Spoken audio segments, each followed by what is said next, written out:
सुख सुविधा आसानी से देने के बजाय उन्हें संघर्ष और पैसों की कीमत सिखाने के लिए कड़े फैसले ले रहे हैं।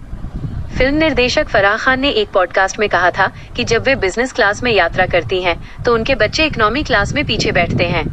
अभिनेत्री अर्चना पूरन सिंह ने भी इसी नियम का पालन किया है और अमेरिकी हस्तियां जैसे जेसिका सिम्पसन और क्रिस्टन कैवलरी भी बच्चों को विशेषाधिकारों से दूर रखती हैं।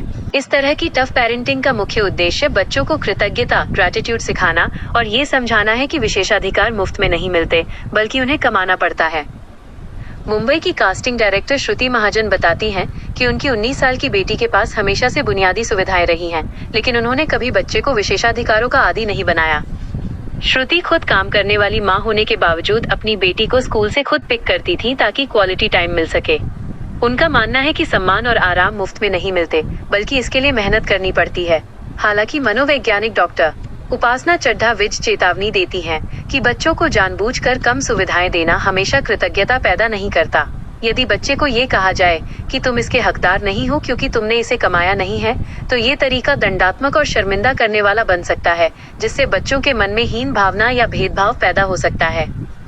दूसरी ओर विशेषज्ञ ये सलाह देते हैं कि बच्चों को पैसे के प्रबंधन, फाइनेंशियल लिटरेसी और बजट का पाठ पढ़ाना ज्यादा असरदार होता है।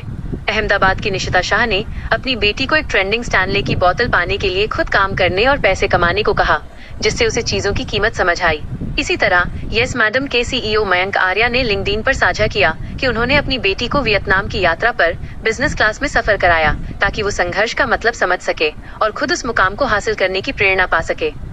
अंततः माता पिता का ये प्रयास कि बच्चे विलासिता के आदी न बने तभी सफल हो सकता है जब उन्हें शर्मिंदा करने के बजाय वित्तीय अनुशासन, मेहनत और सही प्राथमिकताओं का पाठ पढ़ाया जाए ताकि वे भविष्य में आत्मनिर्भर बन सकें।